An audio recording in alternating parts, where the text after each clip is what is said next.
Tudo bem, adolescente da mocidade, né, da igreja Assembleia de Deus da Rua Guarani.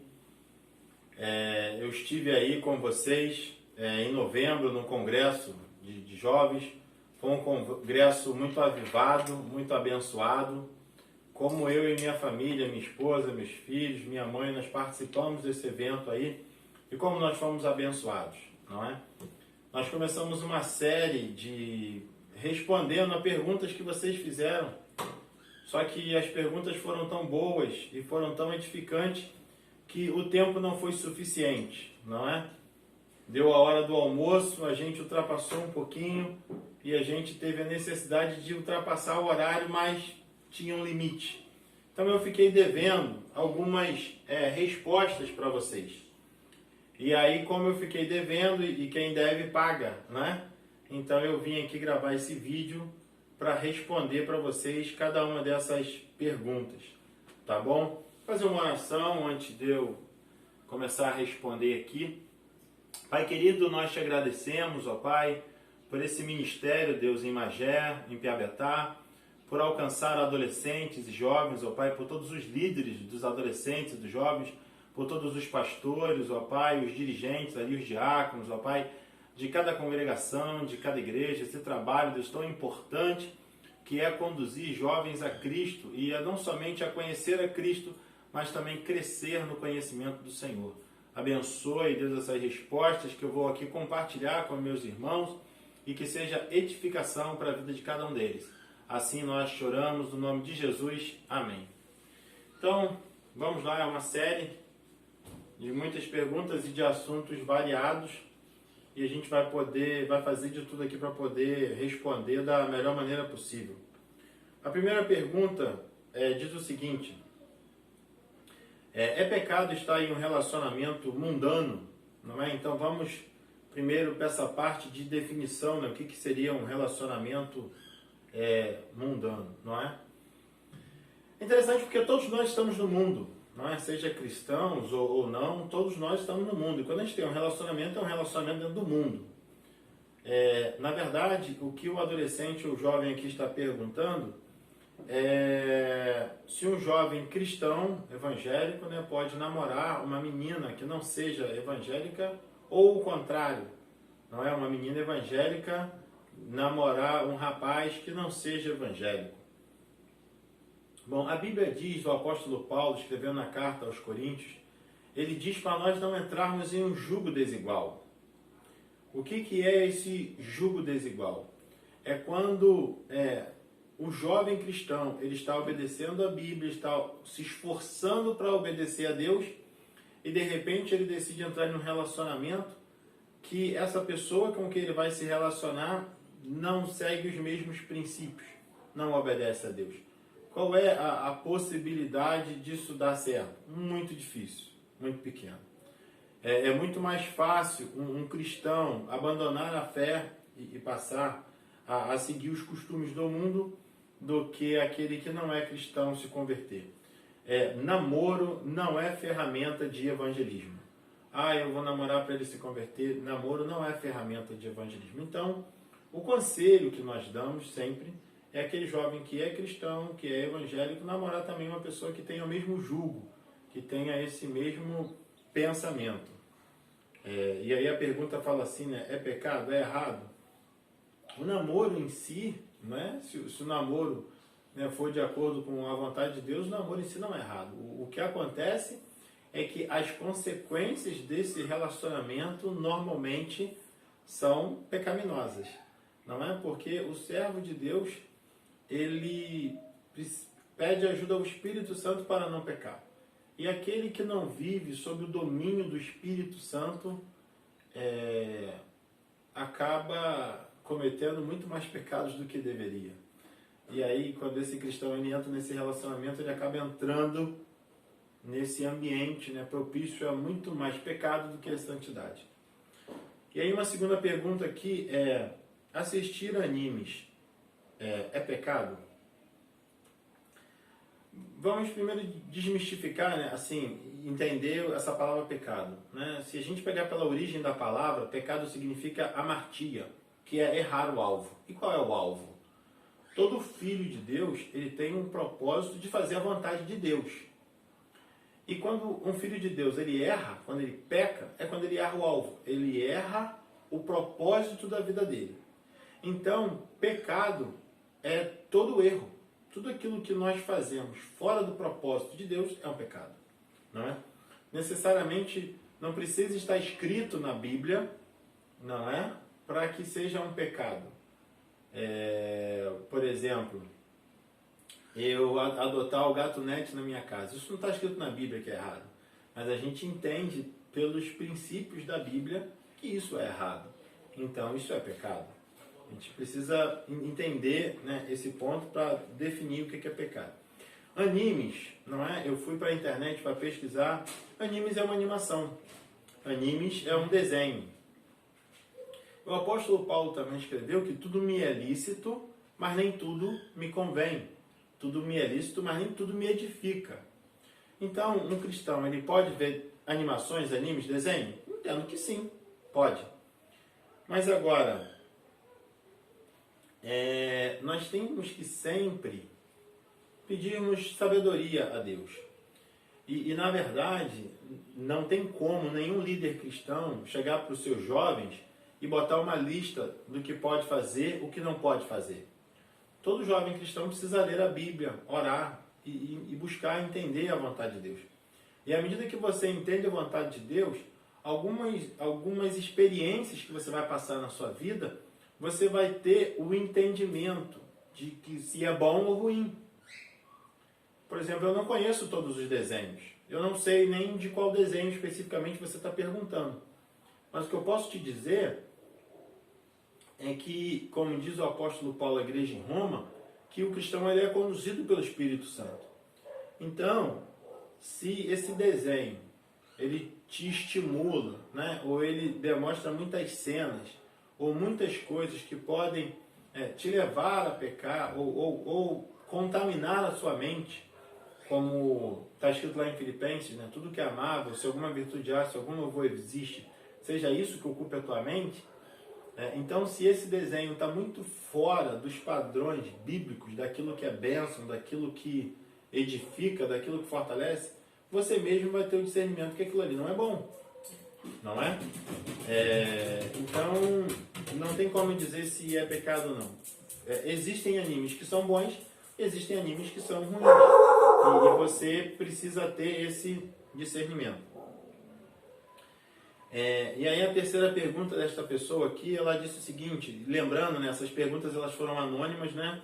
Elas não têm nome, eu não sei quem foi que perguntou, mas se a pessoa perguntou é porque essa pergunta é importante para ela.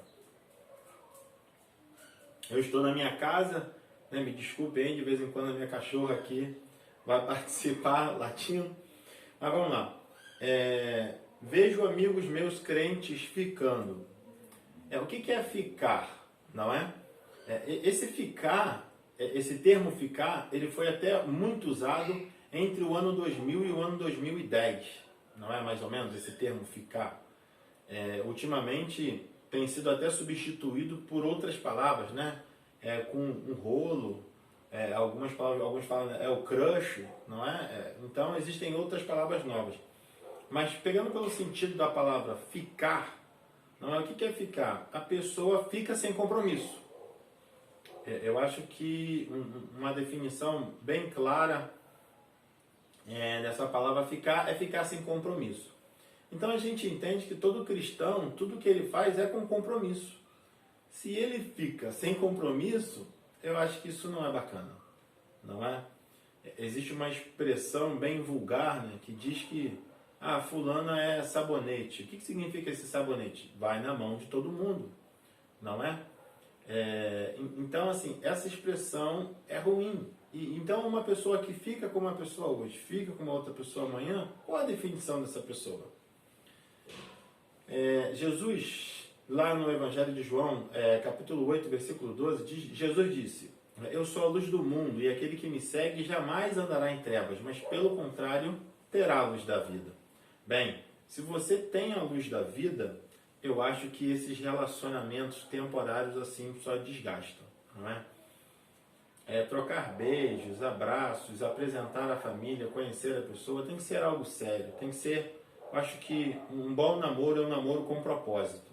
Quando você namora com um propósito de quê? De evoluir esse relacionamento, depois para um noivado, para um casamento, algo sério, não é? Acho que os cristãos não podem ficar brincando com relacionamentos. Dando continuidade aqui, uma outra pessoa perguntou o seguinte, por que Davi não construiu o templo? Diz a Bíblia que a mão de Davi estava suja de sangue, não é? Isso é um simbolismo que significa que Davi ele se envolveu em muitas guerras. E devido às guerras, Davi precisou matar muitas pessoas. Então Deus falou que quem construiria o templo não seria Davi, porque ele estava com as mãos sujas de sangue. Mas Deus deu esse privilégio ao filho de Davi, chamado Salomão, que construiu o templo. Uma outra pergunta aqui bem interessante diz, eu tenho que orar? É estranho, né, falar dessa maneira, né? Eu tenho que orar. O que é orar? Orar é falar com Deus. E toda pessoa que entende a morte de Cristo na cruz do Calvário, entende aquele versículo que diz que Deus amou o mundo de tal maneira que deu seu Filho unigênito, para que todo aquele que nele creia não morra, mas tenha vida eterna, então vive um relacionamento de amor com Deus. E o significado de oração é você falar com Deus. Então quando alguém me pergunta assim, eu tenho que falar com Deus? Eu tenho que orar? Se o meu relacionamento com Deus, ele se baseia em um amor, em uma gratidão, eu tenho gratidão a Deus por ter me criado e por ter enviado o Filho dele, Jesus, para morrer na cruz por mim. Então eu tenho gratidão e eu tenho prazer em falar com Deus. Então a oração, ela tem esse sentido prazeroso de um amigo conversar com outro amigo. Quando alguém talvez pergunta, né, eu tenho que orar, eu acho que você que fez essa pergunta, você ainda não entende bem o que é o teu relacionamento com Deus. Porque eu me lembro de antes do meu casamento, né, e durante o meu casamento, durante o meu relacionamento, eu não fico contando quantas horas ou quantos minutos eu fico conversando com a minha esposa, ou nós não ficávamos contando quantos minutos eu conversava com a minha namorada, né, quando ela era minha namorada. Por quê? Porque era uma conversa prazerosa. A gente tinha um limite, né, que quando eu namorava eu tinha um horário para ir para minha casa. Então, o limite da nossa conversa era o meu horário de ir para casa. Então, se eu tenho que orar, bom, se você ama a Deus, é normal no teu relacionamento com Ele, você conversar com Ele, você orar, você falar com Deus e também abrir o seu coração para ouvir a voz dEle. Tá bom? Então, eu não sei se eu consegui responder bem essa pergunta, mas é natural. Como todo homem precisa comer, todo cristão, ele precisa conversar com o seu Senhor, com Deus. Vamos lá. A outra pergunta diz o seguinte, quem escreveu a primeira Bíblia?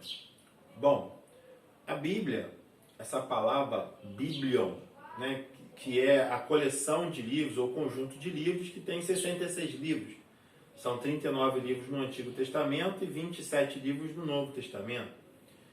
Quem escreveu o Pentateuco, né, que são os primeiros livros da Bíblia, foi Moisés, que escreveu os 5 primeiros livros da Bíblia. E quem fez, né, a tradução do hebraico do Antigo Testamento para o grego foi um grupo conhecido, um trabalho conhecido como a Septuaginta, né, que foram 70 sábios que traduziram a Bíblia do hebraico para o grego. Isso entre o século III e o século I antes de Cristo, não é? a Bíblia ela foi escrita em cerca de 1.600 anos por aproximadamente 40 pessoas. Então foram pessoas diferentes que escreveram. E a gente tem esse entendimento, né, que a Bíblia ela tem vários escritores, mas um só autor. Quem é o autor? O idealizador de tudo que está escrito na Bíblia é Deus. E aí a pessoa aqui também me pergunta, você já leu a Bíblia toda? E aí eu tenho a felicidade de responder que sim, não é? Eu já li a Bíblia toda, algumas vezes, né? Não vou dizer aqui precisamente quantas vezes, mas eu já li algumas vezes e agora eu estou lendo a Bíblia toda na sequência, né? De Gênesis até Apocalipse. Todas as outras vezes que eu li intercalando um livro do Antigo Testamento e um livro do Novo. E nessa minha leitura atual, eu estou lendo de Gênesis a Apocalipse. Quem escreveu o Novo Testamento? Bom, o Novo Testamento são 27 livros. Uma grande parte dele foi escrito pelo médico Lucas. Uma outra grande parte foi escrito pelo apóstolo Paulo. E outras partes da Bíblia foram escritas por outros discípulos de Jesus, não é? Como Pedro, Tiago, João. Então, o Novo Testamento também foi escrito por diversos discípulos. A próxima pergunta diz o seguinte, quem é Deus para nós? Bom, eu vou repetir aqui a conversa de Jesus e Pedro.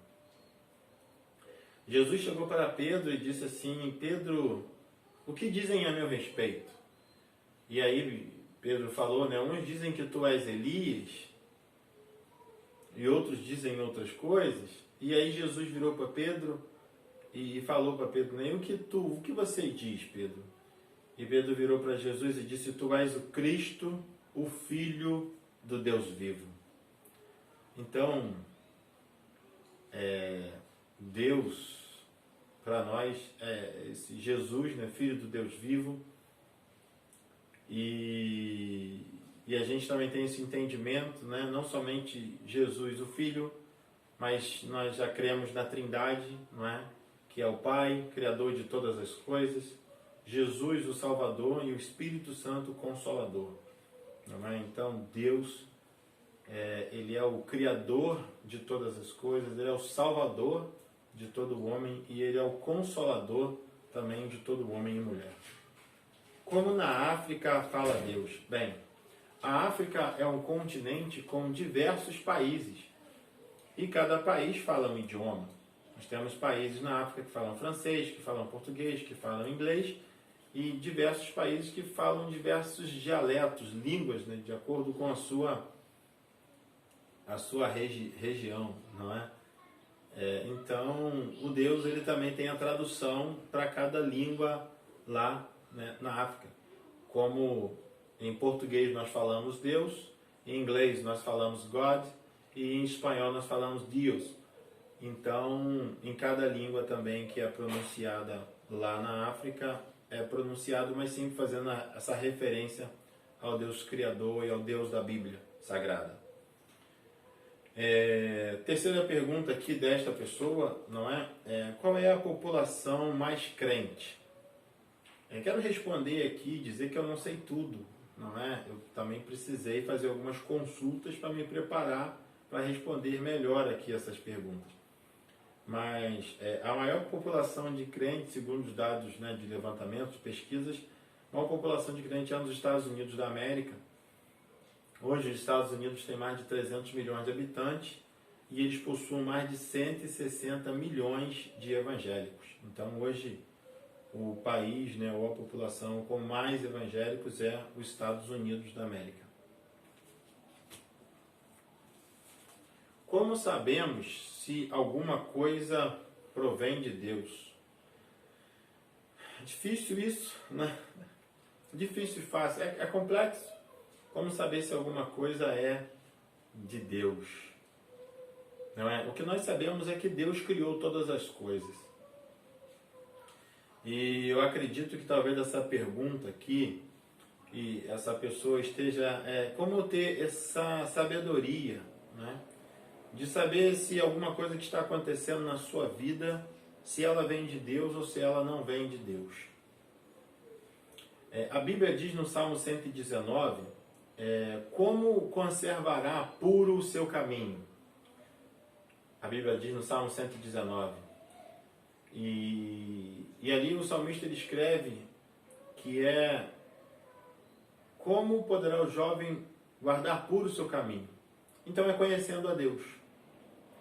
Quanto mais você conhecer a Deus, você vai ter uma sabedoria para entender o que é de Deus e o que não é de Deus. E como que você pode conhecer mais a Deus? Lendo a Bíblia. Não é? Lendo a Bíblia, buscando a Deus em oração, buscando a ler livros. Não é? A leitura, ler livros, para aumentar o seu conhecimento, estudar, fazer cursos.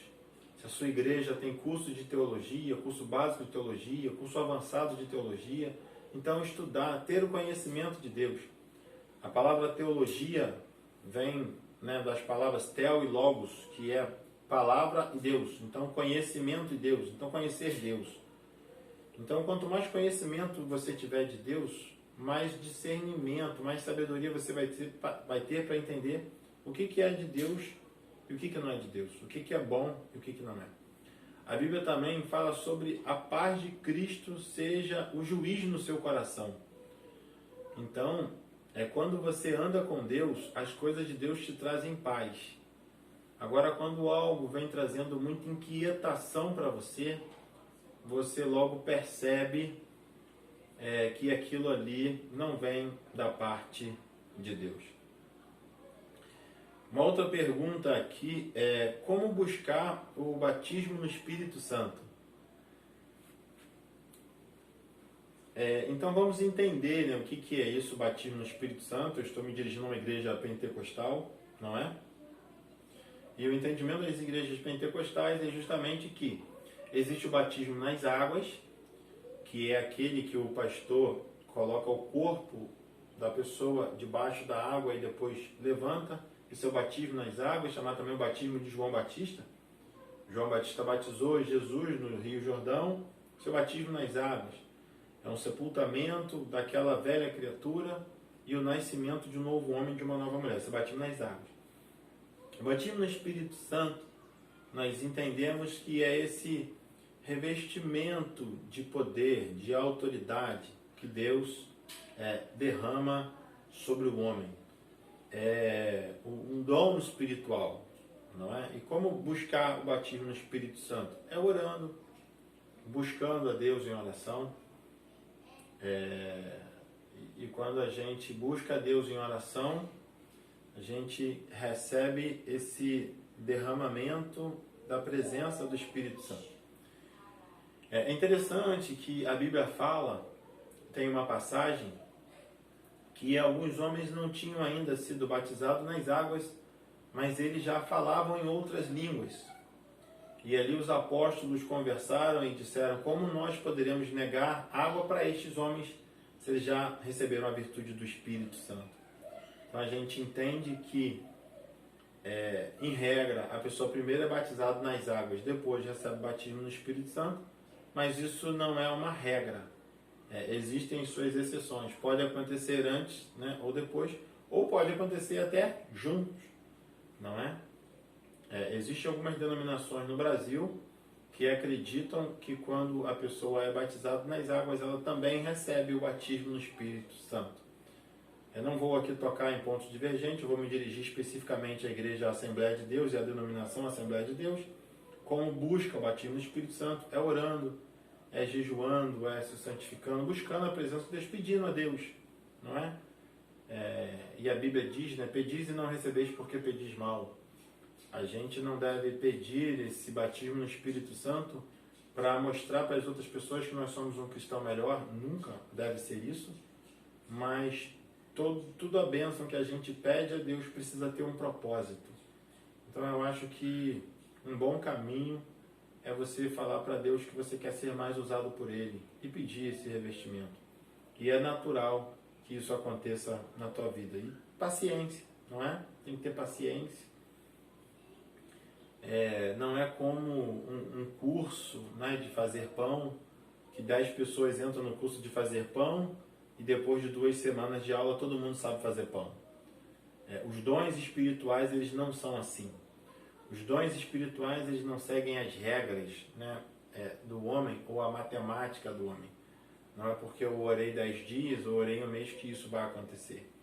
As coisas de Deus, elas são no tempo de Deus.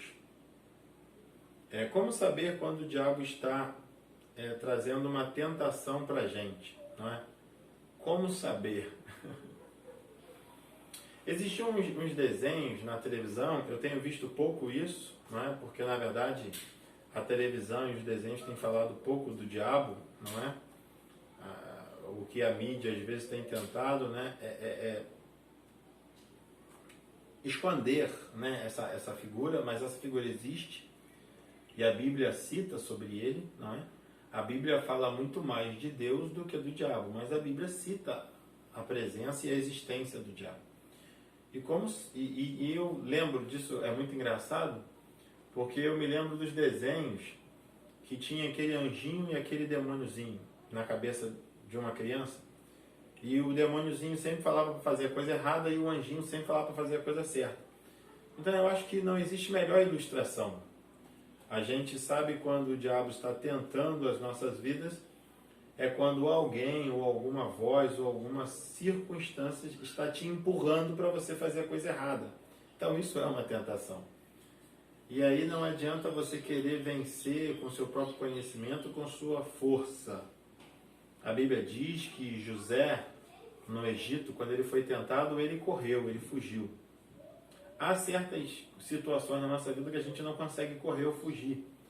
Mas o que a gente precisa fazer é pedir ajuda ao Espírito Santo para que a gente possa vencer.